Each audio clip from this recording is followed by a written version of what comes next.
강준아, 너는 10년 뒤, 20년 뒤쯤에 어떤 사람이 되고 싶어? 10년 뒤, 20년 뒤 내 나이가 한 40, 거의 50대를 바라볼 나이인데 그때쯤이면 이제 아기도 어느 정도 컸겠고 그치. 아마 좀 여유롭고 행복하게 살고 있지 않을까? 누나는? 나는 하나님의 선한 영향이 지는 그런 사람이 되고 싶어. 근데 그러려면 지금 제대로 살아야 되겠지? 그래, 누나 막 살면 안 돼. 그래, 막 살면 안 돼. 막 살지 마. 근데 어떻게든 이게 좋든 싫든 간에 우리가 주변 사람들한테 우리의 영향력을 끼치긴 하잖아. 그치? 그렇지. 근데 누나가 이런 얘기를 하는 거 보니까 갑자기 또 뭉클해지네. 그치. 뭉클하다. 그래도 뭐 다행인 건 내가 누나보다 좀 어려서 실수해도 되고 뭐 실패해도 될 나이니까 그거는 좀 위안이 된다. 그래 좋겠다. 부럽다, 야. 누나, 신랑한테 가서도 이야기해줘. 신랑이 많이 어리잖아. 실패해도 된다고. 형님 실패해도 된대요.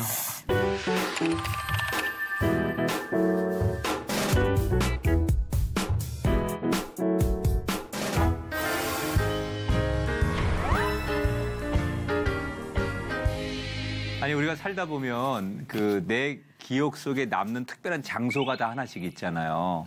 네.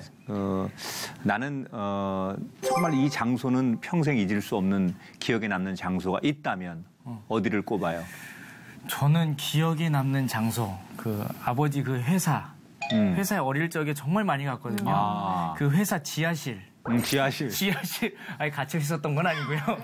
거기 지하실 냄새가 유독 저는 너무 좋아요. 그 쾌쾌한 그 먼지 냄새가 저에게 좀 평안함을 주기도 하고. 아버지가 있는 곳이기 때문에. 그러니까 아버지가 일하시면서 함께 그 땀이 묻어있는 공간이 하나라서. 그렇죠. 너무 좋아요. 네, 그렇구나. 성현 씨는 어떻게 기억에 남는 장소가 있어요? 저는 중학교 때 그 오후에 교회를 갔어요. 그런데 그때 너무 그냥 그 사건은 기억이 안 나요. 너무 힘들었나 봐요. 그냥 거기서 불이 다 꺼져 있는 예배당에서 막 목노아 통곡을 하면서 울었던 기억이 있거든요. 근데 나오면서 이 안에 이 따뜻한 그런 마음이 생기면서 그냥 평안해지더라고요. 그러니까 그 장소가 너무 좋았어요. 너무 따뜻함이 느껴진 거 있잖아요. 하나님의 따뜻함인지. 예. 목사님은요? 저는 태어나 처음으로 그 집 밖을 나가서 한 3박 4일 정도 떠났던 기억. 그게 중학교 때 교회에서 수련회를 갔을 때요. 좀 가출하신 줄 알아요. 근데 그 수련회가 지금처럼 무슨 그 건물이 있는 곳에서 숙박을 한 게 아니라 옛날에 그 군인들 큰 텐트 쳐놓고 예, 이쪽은 남자, 이쪽은 여자 이렇게 야외에서 자는 거죠. 거의 혼수기. 네, 그냥 이렇게 강변에서 모래사장 위에다가 뭐 하나 깔고. 근데 정말 지금 같으면 그 더위에 어떻게 그 가마솥에 밥 해 먹고 그러면서 했는데, 예, 그때는 정말 그 장소가 너무 행복했고 자라면서 그때 추억. 수련을 갔다 오면 등이 다 벗겨졌었어요. 하도 놀아서 다 벗겨지고 그랬는데 그 고생스러웠던 그 수련회. 그러면서도 막 또 비가 와서 그 텐트가 막 부서지고 그러는데도 막 하나님 앞에 통성으로 기도하고 회개하고 그랬던 순수했던 그때 그 강가 수련회 때 등 벗겨졌던 그 장소 가끔은 그립지요. 네, 이렇게 지금의 첨단의 시대가 아닌 아날로그의 시대 그런 그리움이 좀 있습니다. 살다 보면 지금 이제 우리는 사울이 다윗을 계속 그 죽이려고 그렇게 그 괴롭힐 때 다윗이 결국 도망을 가잖아요. 요나단과 부인 미갈의 도움을 통해 도망을 가는데 어디로 도망을 가느냐? 이 사람이 도망을 가도 어디로 가느냐에 따라 다르잖아요. 막다른 골목으로 도망가면 의미 없잖아요. 진짜 안전하게 숨을 수 있는 곳, 나를 도와줄 수 있는 곳으로 도망을 가는 게 맞는 거죠. 다윗이 도망을 가는데 어디로 가느냐? 라마나옳이라고 하는 곳으로 가요. 라마나옳은 어디냐? 바로 그 위대한 사무엘 선지자가 살고 있는 곳이에요. 그러니까 이 사람이 어려움을 이기겠구나, 아니면 이 사람이 어려움 때문에 더 어려워지겠구나라는 것을 그 사람이 인생이 어려울 때 찾아가는 곳을 보면 알 수 있다. 되게 사람이 제일 힘들면 많이 가는 데가 고향, 그죠? 부모님 집, 네. 뭐 아니면 뭐 친구가 있는 곳 이런 곳을 제일 많이 찾아가잖아요. 그런데 이 다윗은 어딜 찾아가요? 사무엘이 있는 곳을 찾아가요. 사무엘은 다윗에게 어떤 사람이냐면 영적 부모와 같은 분이죠. 자기를 왕이 되게 했고 인생의 고비고비마다 자신을 하나님께 이끌어줬던 영적인 멘토. 그러니까 인간적인 힘이 있는 뭐 권력이 있는 그런 사람을 찾아간 게 아니고 영적 지도자였던 사무엘을 찾아갔다는 거죠. 왜 그랬을까요? 이 모든 지금 되어지는 사건의 배후 속에 이건 인간의 힘으로 군인의 힘 또는 창각할 돈, 권력 이런 것으로 해결할 수 없다는 걸 다윗은 알았다는 거예요. 이 모든 것에 키를 하나님이 쥐고 있고 내 문제를 해결할 수 있는 것은 사람이 아니라 하나님이다. 그래서 하나님의 종인 사무엘을 찾아가는 거죠. 그러니까 굉장히 이 순간의 선택이 이 다윗을 슬럼프에서 또는 그 아주 극심한 어려움에서 건지는 저는 포인트라고 생각을 하거든요. 우리가 힘들 때 어디를 가는가 잘 보면 알아요. 어떤 사람은 힘들면 뭐 술집 가고, 그죠? 또 어떤 사람은 산을 찾아가기도 하고, 또 어떤 사람은 뭐 힘들면 뭐 그냥 운둔으로 들어가기도 하고, 어떤 사람은 쇼핑하기도 하고, 뭐 여러 가지 힘들 때 찾아가는 곳이 있어요. 그곳이 어딜까? 그것을 자기가 한번 점검해 봐야 되는데 제가 권면해 드리고 싶은 것은 여러분이 힘들 때 찾아가야 할 곳이 하나님이 계신 곳으로 가셔야 돼요. 네. 하나님이 계신 곳. 그러니까 이런 추억을 만들면 좋아요. 그리스도인에게는. 내가 예를 들어서 산에서 기도하면서 하나님을 만났다. 아니면 내가 어느 거리에서 어느 장소에서 특별히 하나님의 은혜를 경험했다. 그런 곳이 있다면 그곳으로 나를 데리고 가는 거죠. 그래서 그 하나님의 은혜와 과거에 나에게 임했던 그때를 추억하면서 그곳에서 하나님을 기억하게 하는 것. 그것이 굉장히 좋다는 거예요. 우리 한때 이제 영화로도 소개가 되었던 뭐 고 이태석 신부님의 이야기. 사실 우리 개신교회에도 이런 분들이 굉장히 많거든요. 근데 이제 이분이 워낙 대중적으로 유명해졌기 때문에 이분의 예를 드는 건데 이 이태석 신부님은 의사였잖아요. 얼마든지 의사로서 삶을 부유하게 누릴 수 있었는데 그리고 한국에서 할 수 있었는데 이분은 전쟁 중인 수단으로 갑니다. 그곳에서 한센병 환자들을 위해서 전쟁에서 파괴된 그 수많은 사람과 영혼을 돌보며 살죠. 그러다가 그분이 암에 걸립니다. 그리고 48살에 세상을 떠나게 되고 하나님 품으로 가죠. 만약에 이 이태석 신부께서 한국에 살았다면 의사로서 편안하게 살았을 텐데 그랬다면 저는 이분의 이름이 그가 알고 있는 그의 친구들에게는 남아 있었을 거예요. 그런데 그분이 수단으로 건너가면서 자신을 필요로 하는 자신의 사명 있는 곳으로 가면서 결국 그의 이름은 하나님 책에 이름을 남기게 됩니다. 그래서 사실 우리가 나를 아는 몇몇 사람에게 내 이름을 기억하게 할 것이냐 아니면 하나님 나라의 하나님 생명책에 내 이름을 기억나게 할 것이냐를 선택해야 됩니다. 저는 정말 많은 선교사님들이 세계 곳곳에서 정말 돌 하나 들고 톱 하나 들고 망치 하나 들고 용감하게 학교와 병원과 교회를 지면서 일평생 그런 곳에서 헌신하시는 분들. 우리는 기억을 못하지만 하나님의 나라에서는 가장 기억에 남는 분들이 저는 선교사님들이라고 생각해요. 그런 분들을 위해서 우리가 정말 이렇게 고개를 숙이고 또 마음으로 축복하고 그래야 되는데 뭐 기왕 얘기 나왔으니까 우리 세계에 계신 수많은 선교사님들에게 박수 한번 해드리자고요. 힘내세요. 근데 사실 이제 이런 귀한 선교사님들 같은 분들의 공통점이 있어요. 이게 어떤 공통점이 있냐면 자기가 어디에 있어야 되는지를 아는 분들이에요. 그러니까 훌륭한 사람은 성공한 사람은 내가 지금 어디 있어야 될지를 알아요. 그런데 되게 실패하는 사람들은 자기가 있어야 될 자리가 어디인지를 몰라요. 자기가 가야 할 곳이 어딘지를 아는 사람은 인생을 풀 수 있습니다. 그런데 자기가 가야 할 곳이 어딘지 모르고 그냥 세상을 따라가거나 남을 쫓아가거나 아니면 자기의 욕망의 눈으로 가는 사람은 빛을 잃어버리게 됩니다. 그러니까 그런 의미에서 우리가 지금 어디로 가고 있는지, 어디로 가야 되는지 그런 고민을 할 필요가 있어요. 로버트 프로스트라고 하는 유명한 시인이 있어요. 내가 좋아하는 시인인데 이분의 시 가운데 가지 않는 길이라는 시가 있어요. 제가 좀 읽어드리려고 갖고 왔는데 이 로버트 프로스트라는 시인의 가지 않는 길, 제가 좀 낭독할게요.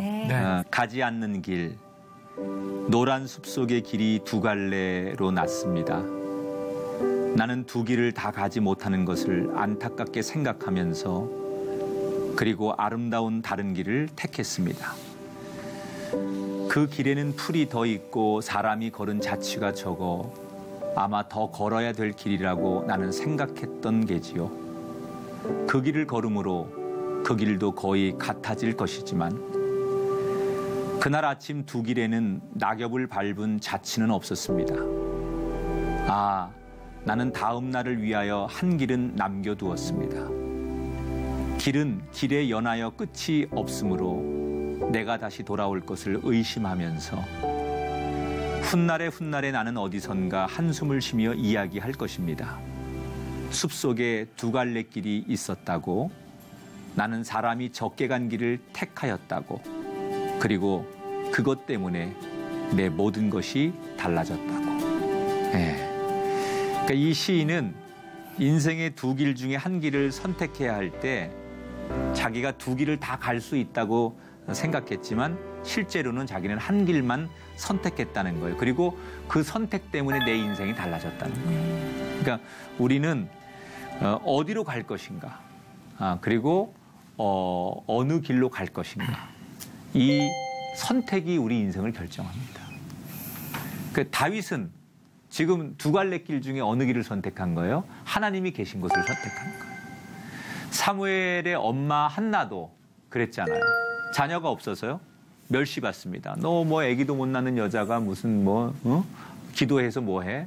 그리고 멸시와 천대를 받았지만 남편이 물론 한나를 굉장히 사랑하고 위로합니다. 성경에 보면. 그렇지만 그 사람의 위로와 격려도 좋지만 거기에서 머물지 않고 한나가 그 슬픔과 아픔을 가지고 주의 전에 나와서 기도합니다. 그러니까 자신을 위로하고 문제를 해결해 줄 수 있는 분은 하나님이기 때문에 사람에게 의지하지 않고 하나님께 나가는 거예요. 그러니까 나는 우리 시청자 여러분들에게 여러분이 어려울 때 어디로 가고 계십니까? 다윗은 자신의 어려운 문제를 자기 집으로 가져가지 않았어요. 하나님께로 가져갑니다. 그리고 그곳에서 해결하려고 합니다. 그랬더니 하나님께서 도우신 거예요. 그러니까 우리 문제가 있는데 이 문제를 우리는 사람에게 가져가서 동정을 받고 사람의 말로 위로를 받고 사람이 몇 명이 내 편인 건가에 대해서 우린 신경을 씁니다. 그런데 다윗의 선택은 사람이 아니었어요. 하나님께로 가지고 나가야만 하나님이 해결하신다. 진짜 좋은 환자는 안 아픈 게 아니라 아픈데 이 내 몸을 치료할 수 있는 가장 좋은 의사를 찾아가는 거예요. 그죠? 정말 훌륭한 학생은 자기를 케어해주고 자기의 잠재력을 깨워줄 선생님을 만나는 거예요. 좋은 운동선수나 좋은 예술하는 사람은 자기 안에 갇혀있는 잠재력을 끌어내줄 수 있는 선생님을 만나는 거예요. 그래서 원포인트 레슨을 잘해주는 선생님 하나 딱 만나면 딱 트이는 거죠. 그러니까 다윗은 그 면에서 참 탁월한 거예요. 자기가 어디로 가야 될지, 지금 이 인생의 곤고함 속에서 내가 무엇을 향해 가야 될지 하나님이 있는 곳으로 간다. 왜? 하나님은 모든 문제를 해결하실 수 있다. 아멘. 아멘. 자, 사실은 이 이후에도 3번이나 다윗을 죽이기 위해서 추적대가 편성돼서 다윗을 체포하려고 죽이려고 합니다. 그런데 그때마다 굉장히 놀라운 일들이 계속 일어나죠. 어떤 일들이 일어나느냐? 자, 20절을 한번 볼게요. 20절. 강준 씨 19장 20절이에요. 사울이 다윗을 잡으러 전령들을 보냈더니 그들이 선지자 무리가 예언한 것과 사무엘이 그들의 수령으로 선 것을 볼 때 하나님의 영이 사울의 전령들에게 임하매 그들도 예언을 한지라. 자, 이게 무슨 얘기냐면 사울의 군대들이 이제 추적대를 편성해가지고 그 다윗을 잡으려고 온 거예요. 여기 있는 걸 알고 이제 포위를 했어요.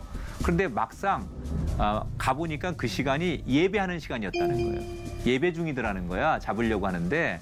그런데 왕의 명령을 받고 죄인을 잡으러 온 군인들이 예배하는 모습을 보고 그 예배 중에 기뻐하고 찬양하고 감사하는 모습을 보면서 잡으려고 왔던 그 체포조 군인들이 동화가 되는 거예요. 네. 거기에서 그 예배 드리는 모습에 기뻐하고 그 감격스러운 모습에 군인들도 거기서 은혜를 받는 거예요. 쉽게 말해서 보는 것만으로도 은혜가 되는 거야. 그러니까 예배는요, 내가 은혜롭게 드려야 되지만 은혜롭게 예배를 드리는 모습만 가지고도 믿음 없는 내 남편과 또는 가족과 친구들에게 은혜를 줄 수 있다는 거예요. 아멘. 이 군인들이 예배를 드리진 않았지만 너무 은혜롭게 예배 드리는 다윗의 일행을 보면서 거기에 동화가 돼가지고 체포를 못해요. 무슨 여기 예언을 한지라가 우리가 생각하는 그 예언이 아니라 네. 하나님의 영이 이들한테 임해서 찬양하고 같이 말씀하신 대로 동화가 됐다라는 네. 뜻인 거예요. 그러니까 하나님의 영이 그 시간에 잡으러 온 군인들에게도 똑같이 성령이 임해서 그들도 함께 정말 하나님의 성령에 의해서 하나님은 살아계시다라고 말을 그렇게 말하는 거룩한 얘기를 했다는 얘기죠. 예, 군인들도 완전 거기에 동화돼서 함께 예배자처럼 하나님을 찬송했다는 얘기예요. 그런데 여기서 멈추지 않아요.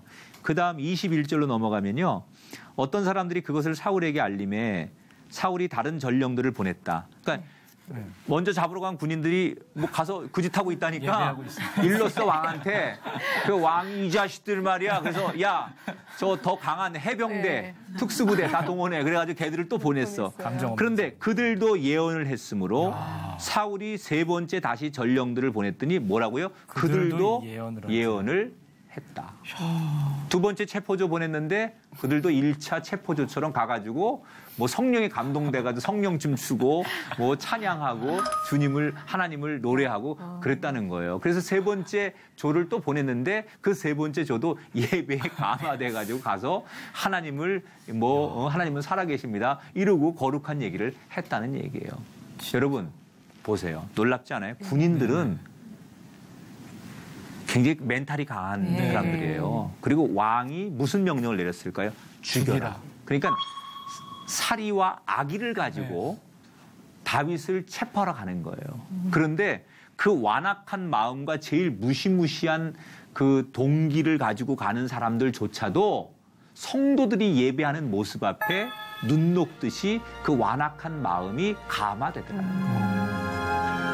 마치 종이 기름을 불에 가까이 대자 불이 옮겨 붙는 것처럼 그 무례하고 강팍한 사람들이 성령의 불이 붙은 거예요. 그러니까 여러분, 우리는 우리의 힘으로 우리의 언어로 사람들을 설득하는 게 아니라 성령이 그들을 감동하게 기도해야 돼요. 그러니까 성령이요, 도와주십시오. 내 이 사람을 감동하고 싶은데, 내 이 사람을 전도하고 싶은데 성령님 도와주세요. 이게 맞는 거지 내가 어떻게 해보려고 하는 게 맞는 게 아니라. 자, 이 놀라운 일은 군인들에게서 멈추지 않고 다윗을 죽이려고 했던 사울 당사자에게도 영향을 끼칩니다. 자, 23절에 넘어가 볼게요. 같이 읽어볼게요. 23절 시작. 사울이 라마나요스로 가니라. 하나님의 영이 그에게도 임하시니 그가 라마나요스에 이르기까지 걸어가며 예언을 하였으며. 자, 사울이 1차, 2차, 3차 군인들 다 보내도 다 실패하는 거야. 이게 가기만 하면 이게 안 돌아오네.